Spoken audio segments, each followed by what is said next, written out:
Factoring by the greatest common factor takes the skills we learned in our last video and adds one extra step. And the goal of this, for factoring by a GCF, is to take something such as 4x squared minus 3x and turn it into something along the lines of x times 4x minus 3, where we have factored out the greatest common factor from both of these terms. So let's take a look and see how we can do that. Here we have our 4x squared minus 3x that we just saw, and our goal is to factor out the greatest common factor. So the first thing we want to do is take each term in our binomial or polynomial and factor it down using our factor tree. So over here I have 4x squared, over here I have 3x, and let's start with the 4x squared for factoring it down. 4 can be made by 2 times 2, and now these are both prime numbers. So 4x squared becomes 2 times 2 times x, because after we factor the coefficient, we expand the exponents, we expand the variables. 3x, well, the only thing I can break 3 down into is 1 times 3. So we have 3, and then the x. So what do they share? They don't share any 2's, they don't share any 3's, but they do share one single x. So our GCF here is just x. But what can we do with that? Let me erase some of this so we can see. What we can do with that GCF is we can divide it out of each term. Let's move this up here. And when I say divide it out by each term, I literally mean we're going to divide. We're going to divide 4x squared by x, and we're going to divide 3x by x. Now in our last chapter, working with exponents, we should know that division with exponents, because I have an exponent of 1 here in both of these, we have to subtract. So I have 4x squared divided by x, and that is going to give me 4x to the first. 3x divided by 3x is just going to give me 3, because both of the x's cancel out. And here, one of the x's cancels out with the bottom x. So what am I left with? I have 4x, and I have 3. So my factored form, I'm using the greatest common factor here, is x on the outside. Actually, let's make that in blue because it's going to match our GCF x, times the parentheses of 4x minus 3. And there we have it. We have taken a GCF and we have used it to factor a polynomial. Let's try a couple more examples just to make sure we have a good understanding of this. This time we have 5b plus 9b cubed, and our goal is to factor out this polynomial, factor out the GCF. So, start like before. Let's break up our two terms.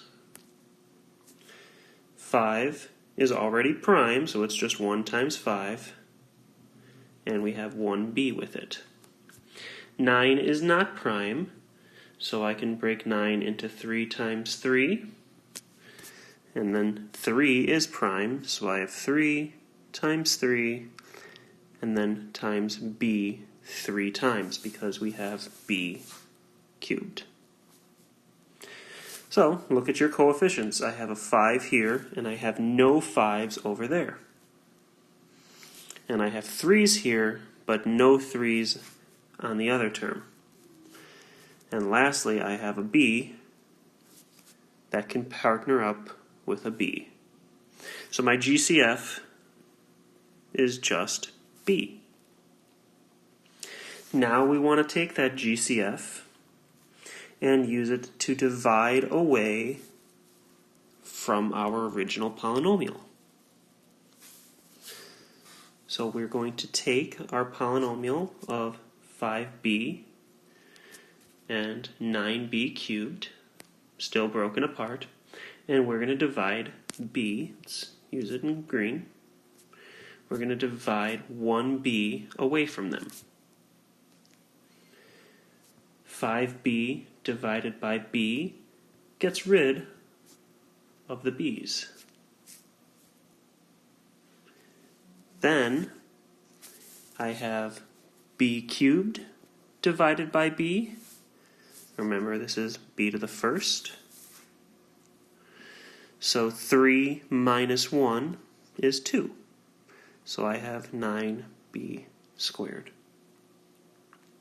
And our final answer then is our GCF of b outside the parentheses of 5 plus 9b squared. Now you might be wondering, how can I tell that I did this correctly? Is there any way I can check? And the good news is that yes, there is a way you can check. And that is by multiplying your GCF back into the parentheses. So if I have b times 5, I have 5b. And if I have b times 9b squared, that gives me plus 9b cubed. And if I've done it correctly, this piece right here, after you multiply it back together, is going to match your original exactly. If it does not, check for multiplication errors, but if you're sure you didn't make any multiplication errors, you have not found the correct GCF, or you have divided wrong in one of the steps. So I would go back and check something. But when you multiply them back together, you should get the exact same answer. Now, what if we have something that's a little bit bigger? What if we have something bigger than a binomial? What if we have a trinomial? Let's take a look at one of those. Here we have a trinomial of 10y cubed plus 20y squared minus 15y. And we want to do the same process to this trinomial as we just did to our two binomials. We want to find the GCF, and we want to simplify. So just like in the past examples, we are going to take each piece and split them up.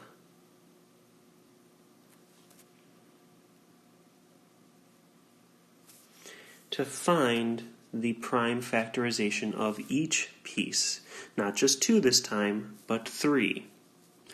And I can assure you that once you get good at finding your GCF among factors, or among polynomials, you won't have to break it down into all of this and do all that work. But for now, as we're still practicing it, we're going to have to do that. So starting with 10, I have 2 times 5, which those are both prime. So I have 2 times 5 times y times y times y. Here with 20, I have 2 times 10, which then becomes 2 times 5. So I have 2 times 2 times 5, and then times y times y. Lastly, I have negative 15y. Oops, let's use a different color. And with negative numbers, you want to first have a negative 1 and the number to get rid of your negative. Then 15 is 3 times 5. And then our prime factors then are 3 times 5. You can have a negative 1 in front, but it's not going to make that big of a deal. So negative 1 times 3 times 5 times a single y.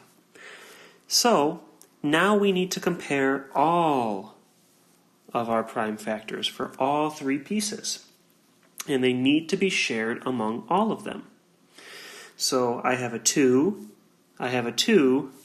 but I don't have a 2 over here. So my 2's will not work.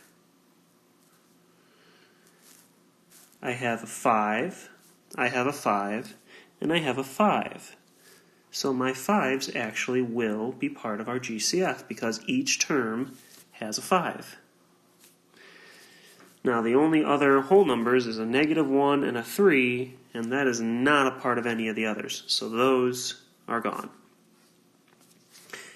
Now for our variables, I have 1y, 1y, and 1y. So everything has at least 1y. And then that's it. I can't really do anything else because there's 2 y's here and 1 y left here, but there's none left for our third term. And since they have to share all of them, you can't use any more. So these are gone. Making our GCF, I'm going to write this up here at the top, GCF is just 5y. Okay, so we've taken 3 terms inside of a trinomial, and we found the GCF amongst all 3. Now we'll do that final step where we take the GCF and we divide the original terms by the GCF. So let me clean up our screen just a little bit. And we have here 10y cubed divided by 5y. We have 20y squared divided by 5y. And we have a -15y divided by 5y. Focus on your whole numbers, your coefficients first. I have 10 divided by 5. That's 2. I have y to the third over y to the first. So we subtract our exponents. 3 minus 1 is 2. So we have 2y squared. That's our first piece. Now we'll do the same with the next piece. 20 divided by 5. That's 4. I have y squared over y to the first. Subtract your exponents. 2 minus 1 gives us 1. So I have 4y. And then finally, I have -15 divided by 5, which gives us a -3. And I have y to the first over y to the first. And anything over itself is just 1. So these cancel out, and we're left with -3. Taking all of these pieces then, we get 2y squared plus 4y minus 3. And before you think that this is our answer, ask yourself, what am I forgetting? What do I need to include here so that I have the correct answer? And that answer is, I need to make sure I put parentheses around my trinomial, and I include on the outside my GCF. This would be the full answer. All right, we're going to talk about one more method of factoring in this video. We've been working on factoring by the GCF. Now we're going to factor by a common binomial factor. And this is probably one of the easiest ways to factor, and you might hopefully will like this method. Take a look at our example here. I have a 7 times x minus 3 minus 2x times x minus 3. And what is similar in this problem? Hopefully it's the fact that we have 2 sets of parentheses that are exactly the same. So factoring out a common binomial factor goes as follows. We're going to take our parentheses here, and since there's 2 of them, we're just going to take them and combine them into 1. X minus 3. And then we're going to take what was outside of them and put them into their own parentheses. So I have 7 minus 2x. And that's it. That's our answer there. We have successfully factored out a common binomial factor. We took the parentheses out, and made it equivalent to this. Couple things to know about this. The only way we can do this is if this piece in parentheses and this piece in parentheses are exactly the same. So take a look at this example that will not work the way I just showed you. If I have, let's say, 8 times x plus 2 plus 4x times x minus 2, we cannot do the method we just saw because x plus 2 and x minus 2 are not exactly the same. They have to be exactly the same for this to work. Otherwise, we would have to try and see if there's something else we can do. Okay, but let's try another one that does work. Let's say we have negative 3x squared times parentheses x plus 4 minus 5 times 4 plus x. Now you look at this problem and you might be saying, hey, you just said we're going to do one that works out. X plus 4 and 4 plus x, that doesn't look exactly the same. You're right. But we need to remember, through a little example here, what's 2 plus 3 and what is 3 plus 2? Both of them are equal to 5. So when you have addition, and it is important that we note that it's addition, you have what is called the commutative property of addition, and we can have them in any order. X plus 4 and 4 plus x are exactly the same thing. They're just written a little different. So if it really bugs you, you can rewrite it. Instead of 4 plus x, you can rewrite it as x plus 4. But you can only do that with addition. Otherwise, there's a chance you might not do it correctly, and then it is a mistake. But let's continue here. I've got the x plus 4's in parentheses, so I'll have one parenthesis of x plus 4. And then I have in my other parenthesis, what was on the outside? Negative 3x squared minus 5. And now we have successfully factored out the common binomial factor. Alright, I hope you found this video helpful for factoring by a greatest common factor. There will be a part 2 coming soon where we talk about factoring by grouping, which takes a lot of what we have here, but there is an extra step so that we can put it into a form that looks like this and then ultimately get it to here. Alright, hope you found this video useful and good luck.